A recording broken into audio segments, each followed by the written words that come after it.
Hello everyone, आप सब कैसे हैं। मैं उम्मीद करता हूं कि बहुत अच्छे होंगे और अपनी पढ़ाई को बहुत अच्छे से कर रहे होंगे। मैं Akash Kumar वड़ाना ICT virtual classroom में आपका बहुत बहुत स्वागत करता हूं मेरे प्यारे बच्चों। जैसा आपको पता है कि हमारी 7th क्लास है और 7th क्लास में हम लोग देख रहे हैं सामाजिक एवं राजनीतिक जीवन की सेकंड बुक को हम लोग पढ़ रहे हैं। बड़ी जनगणना थी, वर्तमान में विद्यालय की स्थिति क्या है, जनगणना के मुताबिक हमने चीजों को पढ़ा और कुछ कंपैरिजन किया और देखा 2011 की जनगणना के अनुसार लड़का लड़कियों के अनुपात में शिक्षा में क्या आशय है, कितने पुरुष आपका पढ़ रहे हैं और कितनी आपकी महिला जो है आपकी शिक्षित हो रही हैं। इसके विषय में कल हमने जो था आपका पढ़ा था और डाटा को भी हम लोग देखा था। नीचे हमको सारणी दी गई है, इसमें है अनुसूचित जाति एससी और अनुसूचित जनजाति यानी कि एसटी के लड़कों और लड़कियों के शामिल होने का एक डाटा हमारे पास है जिसको हमको आपको देखना था। इसको आइए इसको हम लोग विचार करते हैं। यह है स्कूल का स्तर, लड़के लड़कियां योग, ठीक। अनुसूचित जाति तो इसमें लड़के लड़कियां और योग है और इसमें अनुसूचित जनजाति यानी कि बेसिकली ये एससी का है और ये एसटी का है और ये है आपका जनरल का। ऐसे देखिए, अब क्या कह रहे हैं, प्राथमिक जो आपकी कक्षाएं होती हैं वो 1 से 5 तक होती हैं। तो इसमें अगर आप जनरल कैटेगरी की बात करोगे तो लड़के हैं 4.36% और लड़कियां 3.8% और टोटल योग बनेगा 4.13%। और जबकि ये योग अगर आप कहां देखते हो, एससी में देखते हो, ये नंबर आपका बढ़ जाएगा और लड़कियों में भी देखिए और टोटल योग देखिए। और एसटी में देखिए 7.02 और लड़कियों और आपका एसटी में देखिए 7.84, ये आपको देखना है। और उच्च माध्यमिक देखिए 6 से 8 के बीच 3.49%, ये हमको देखना है, ठीक। और इस पर हमको गौर भी करना है, ठीक है। चलिए, इतना देख लिया, ठीक है जी। चलिए आगे बढ़ जाएं। अब तो यहां आपको बेसिकली जो अंतर है वो आपको दिखाई दे रहा होगा, ठीक है। अब यहां देखिए आपका 3.49 है, लड़कियों का 4.60% है और एससी में कितना है 6.03, यानी कि कहां से हुआ आपका, यहां से आपका ज्यादा आपको मिलेगा। तो इस तरह से आप पूरा डाटा को देख सकते हैं, ठीक, और समझ सकते हैं। चलिए, ये हम लोग पढ़ रहे थे और साथ में हमने ये भी देखा कि जो ऊपर तालिका दी गई है उसमें एससी एसटी के बच्चों को स्कूल छोड़ने की दर अधिक है। कैसा है कि जो बच्चे स्कूल छोड़ रहे हैं और उनमें भी खास कर एससी और एसटी में जो आपकी लड़कियां हैं उनका स्कूल ड्रॉप आउट का जो केस है वो आपका ज्यादा मात्रा में हमको आपका दिखाई देगा। जो स्कूल ड्रॉप आउटिंग है वो कैसी है, उनकी ज्यादा है। इसका अर्थ यह हुआ कि दलित तथा आदिवासी पृष्ठभूमि के लड़कियों के स्कूल में रहने की संभावना कम रहती है। वर्ष 2011 की जनगणना से यह पता चलता है कि अनुसूचित जाति और अनुसूचित जनजाति के लड़के अपेक्षाकृत मुस्लिम लड़कियों की प्राथमिक शिक्षा को पूरा करने की संभावना कम रहती है। मुस्लिम लड़कियां स्कूल में लगभग 3 वर्ष शिक्षा पाती हैं, जबकि अन्य समुदाय लड़कियां 4 वर्ष ही आपका बिता पाती हैं। दलित और आदिवासी मुस्लिम वर्ग के बच्चों को स्कूल छोड़ देने के अनेक कारण हैं।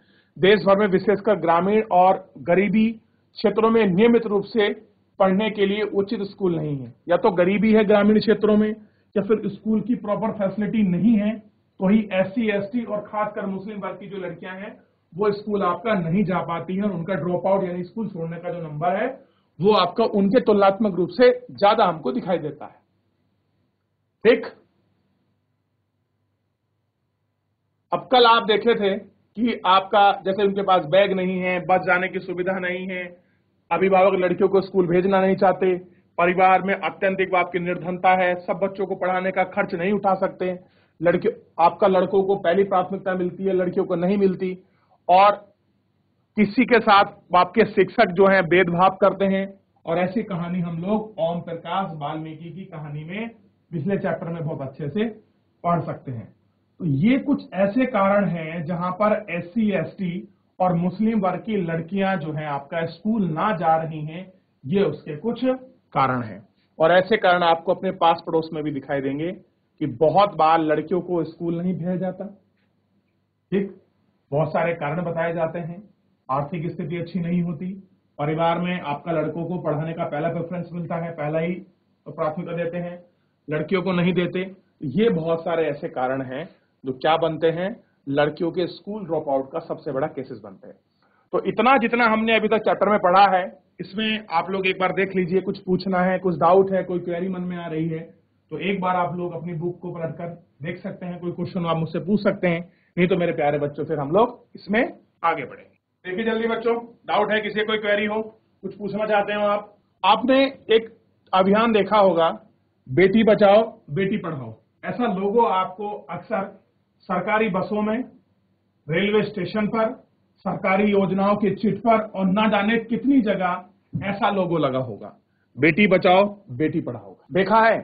अगर मैं आपसे क्वेश्चन पूछूं, ऐसा क्या कारण है कि हमारे देश की सरकार को बेटी बचाओ बेटी पढ़ाओ जैसी नई योजना को प्रारंभ करना पड़ रहा है, उसका प्रचार प्रसार करना पड़ रहा है? ऐसा क्यों है बताइए? क्या कोई बच्चा बता पाएगा? है कोई बच्चा जो बताए कि सरकार बेटी बचाओ बेटी पढ़ाओ जो आपकी योजना है क्यों चला रही है? तो क्या मतलब है बेटी बचाओ बेटी पढ़ाओ का? हरियाणा राज्य से शुरू हुई है 2014 में, माननीय प्रधानमंत्री जी ने इसका उद्घाटन किया था और उसका मूल उद्देश्य ये है कि देश भर में जो लड़कियों की आप लैंगिक समता है, जो आपका कम है लैंगिक अनुपात, उस लैंगिक अनुपात को आपका बढ़ाया जाए ताकि लैंगिक अनुपात बढ़ने से जो लड़कियों की संख्या में कमी है, क्लियर है, उसे लड़कों के बराबर किया जाए और लड़कियों को शिक्षित किया जाए। इसलिए सरकार बहुत सारी योजनाएं और ना जाने कितनी सब्सिडी और फ्री एजुकेशन जैसी सुविधा दे रही है ताकि क्या हो सके, बच्चियों को इस क्षेत्र से बढ़ावा मिल सके, बच्चियां पढ़ सकें, ठीक, और उनके लिंगानुपात में सुधार हो सके। चलिए देख लिया इतना हम लोगों ने। अब थोड़ा सा हम लोग पढ़ते हैं महिला आंदोलन के विषय में, बात करेंगे महिला आंदोलन की।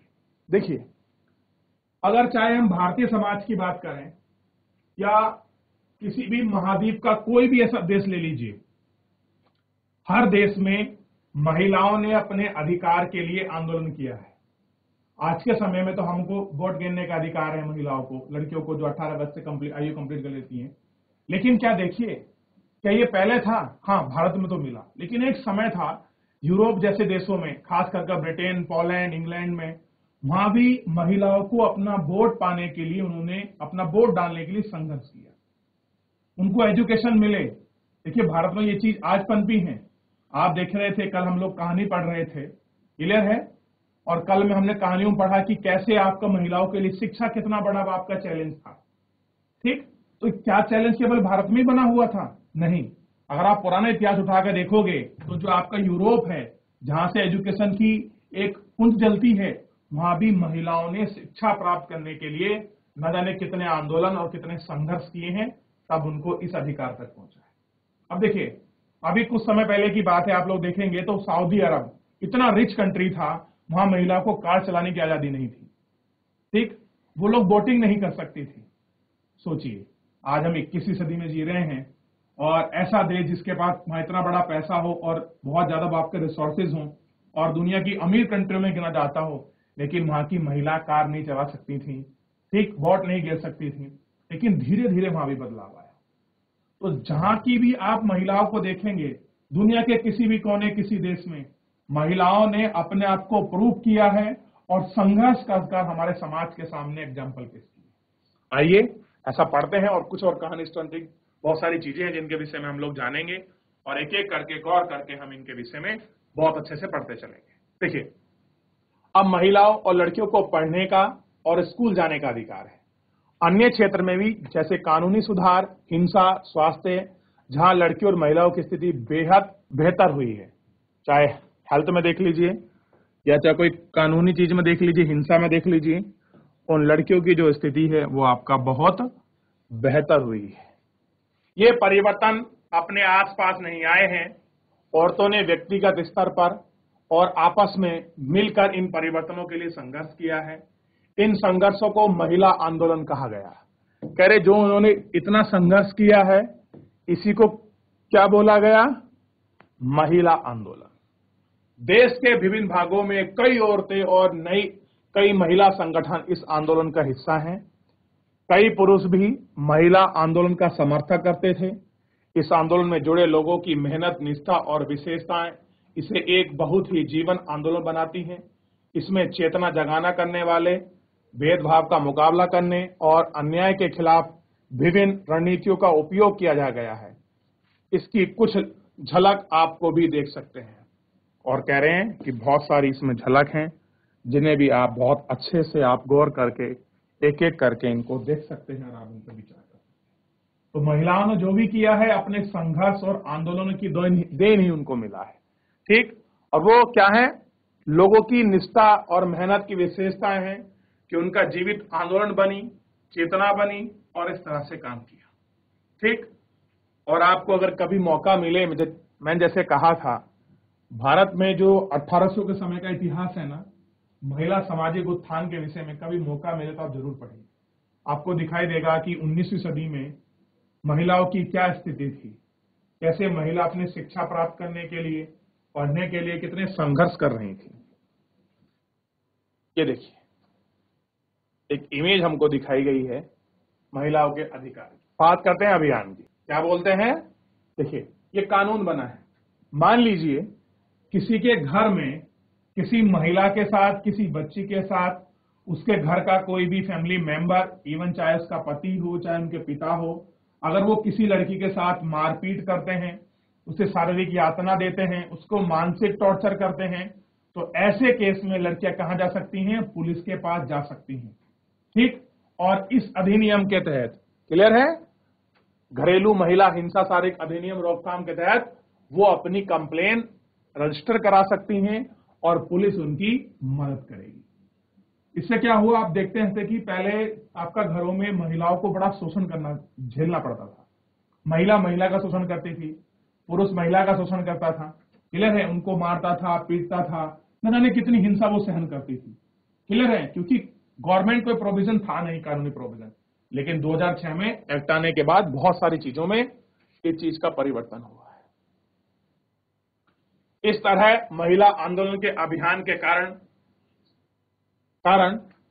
1997 में सर्वोच्च न्यायालय ने कार्य और स्थान पर शैक्षणिक संस्थानों में महिलाओं के साथ होने वाली यौन प्रताड़ना से उन्हें सुरक्षा प्रदान करने के लिए दिशा निर्देश जारी किए। क्या करें कि किस तरह से ये चीजें हो रही हैं, क्यों हैं, इन सब के लिए उन्होंने क्या किया है, आपको ध्यान देंगे। उन्होंने सर्वोच्च न्यायालय में एक शैक्षणिक संस्था महिला के साथ यौन यातनाएं प्रताड़ना के लिए उन्होंने एक दिशा निर्देश जारी किए हैं कि किन किन मामलों में ये चीजें लागू होंगी, कौन कौन से ऐसे बैरियर हैं, कौन से ऐसे पॉइंट हैं जिन पर हम लोग ये कानून को लागू कर सकते हैं।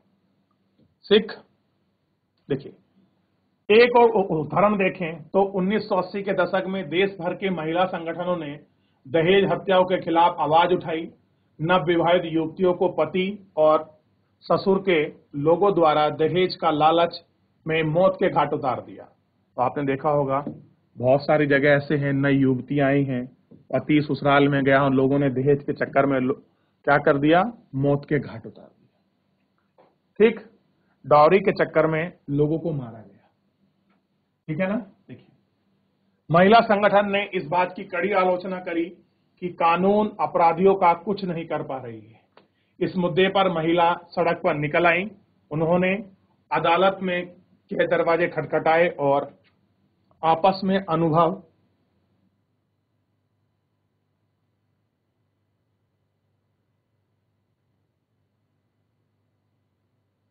महिला संगठनों ने इस बात की कड़ी आलोचना की कि कानूनी अपराधियों का कुछ नहीं कर पा रहे हैं। इस मुद्दे पर महिला सड़क पर निकल आई, उन्होंने अदालत के दरवाजे खटखटाए और आपस में अनुभव व जानकारी का आदान प्रदान किया। अंततः समाज में एक बड़ा सार्वजनिक मुद्दा बन गया। अखबार में छाने लगा, दहेज से संबंधित कानून को बदला गया ताकि दहेज मांगने वाले परिवार को दंडित किया जाए।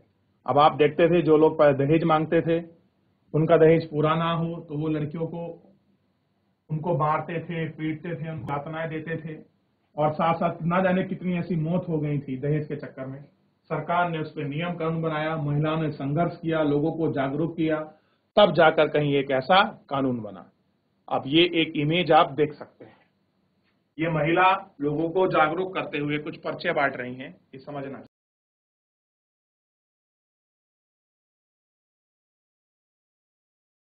सत्या रानी महिला आंदोलन की एक सक्रिय सदस्य है। दहेज के लिए मार दी गई अपनी बेटी के मामले में न्याय मांगने के लिए खड़े लंबे मुकदमे की कानूनी फाइलों से घिरी हुई सर्वोच्च न्यायालय की सीढ़ी पर बैठी। अब देखिए, एक महिला है, इसकी बेटी को दहेज के चक्कर में मार दिया सत्या रानी। अब ये इसलिए बैठी है ताकि कोर्ट उसकी सुने, उसकी बेटी को न्याय मिले। कितनी सारी फाइल हैं, इन फाइलों के बोझ तले दबी हुआ पूरा मामला रो आपका बैठी हुई है। तो ऐसी न्यायालय में ना जाने कितने सारे ऐसे मुद्दे हैं जो आपको दिखाई दे रहे हैं। ठीक, देखिए आपके सामने नजर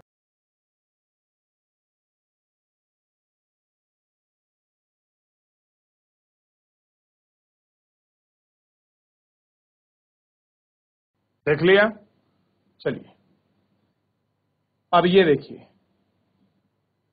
जागरूकता बढ़ाना।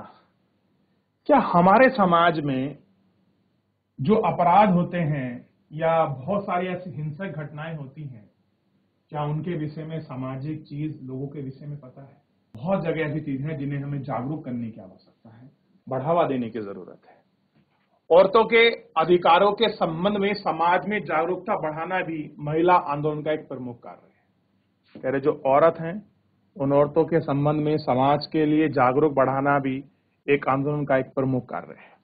गीतों, नकुल नाटकों, जनसभाओं के माध्यम से वह संदेश लोगों तक पहुंचाता है।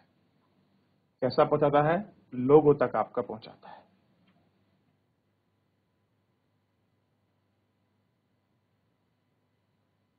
अब है विरोध करना।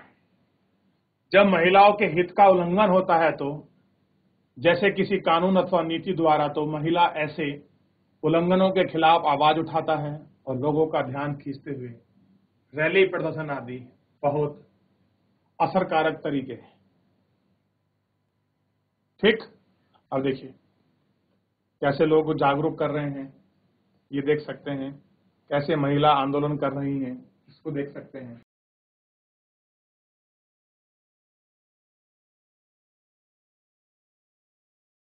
अब देखिए, बंधुत्व व्यक्त करना। न्याय के अन्य मुद्दों और औरतों के साथ बंधुत्व व्यक्त करना भी महिला आंदोलन का हिस्सा है। 8 मार्च अंतर्राष्ट्रीय महिला दिवस को दुनिया भर की औरतें और अपने संघर्ष को ताजा करने के जश्न के लिए इकट्ठा करती हैं। कैसा करती हैं? इकट्ठा करती हैं। हर साल 14 अगस्त को बाघ यानी बाघा बॉर्डर पर पाकिस्तान और भारत की हजारों लोग इकट्ठा होते हैं और एक सांस्कृतिक कार्यक्रम आयोजित करते हैं। ऊपर की तस्वीर में भारत पाकिस्तान के बीच बंधुत्व प्रदर्शित करती औरतों की मोमबत्तियां जलाई उठाई गई। देखिए बाघा बॉर्डर पर देखिए कितने बड़े रूप में आंदोलन हुआ। आप उनकी जो आप तस्वीरें हैं, सेम इसको देख सकते हैं। देख लिया बच्चों? तो इस तरह से जो है ये पूरा चैप्टर जो है आपका समाप्त हो गया है। एक बार अगर किसी को चैप्टर में कुछ पूछना है, कुछ क्वेरी है, कुछ डाउट है, तो बेहिचक मेरे प्यारे बच्चों आप मुझसे पूछ सकते हैं। आप मुझसे कोई भी डाउट है, आप चैप्टर के रिगार्डिंग कितना हमने पढ़ा है, कोई ऐसे शब्द है जो आपको उसका मीनिंग समझ नहीं आया। हालांकि मैं अभी कुछ शब्द आपको इसमें हैं बुक में दिए हुए, जिनको मैं आपसे विशेष रूप से कहूंगा कि आप लोग प्लीज उनको नोट डाउन करें, ताकि इन शब्दों के विषय में आपको पता रहे। कोई आपसे पूछ ले, उनका एक्सप्लेनेशन, उनकी व्याख्या आप सही रूप से करें। ठीक, देखिए देख लिया बच्चों? चलिए, कोई डाउट, कोई क्वेरी किसी बच्चे की, कुछ भी पूछना हो? चलिए, तो इन सब के साथ मैं आपसे एक बार फिर कहूंगा कि ये कुछ शब्द हैं जो जिनको आपको नोट करना चाहिए। जैसे रूढ़िवादी धारणा, भेदभाव, उल्लंघन, यौन प्रताड़ना, इनको नोट करिए एक एक करके, फिर हम लोग आगे बढ़ेंगे। ये आपके लिए नोट डाउन का होमवर्क है, आप इसको देख लीजिए। कर रहे हैं ना बच्चों?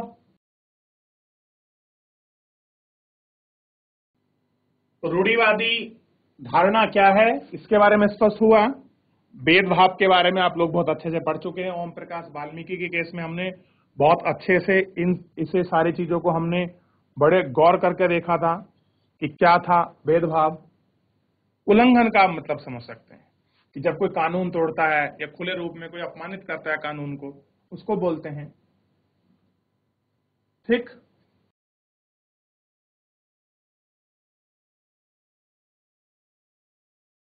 चलो बच्चों, तो उम्मीद करता हूं आपने कॉपी कर लिया होगा, देख लिया होगा। चलिए, कॉपी करने में चैप्टर को पढ़िए, रिवीजन करिए। कोई भी अगर डाउट, कोई भी क्वेरी रहती है और कोई चीज समझ नहीं आती, मेरे प्यारे बच्चों, बिल्कुल हिचकिचाना नहीं है, बिल्कुल डरना नहीं है। नेक्स्ट जब हमारा आपका लेक्चर होगा इस क्लास में, तब आप मुझसे बेहिचक इस लेक्चर के विषय में, इस पूरे चैप्टर के विषय में आप मुझसे पूछ सकते हैं। फिलहाल मेरे प्यारे बच्चों, आज के लिए इतना ही। जो लोग मुझसे जुड़े उनका बहुत बहुत धन्यवाद मेरे प्यारे बच्चों। मिलते हैं नेक्स्ट लेक्चर में।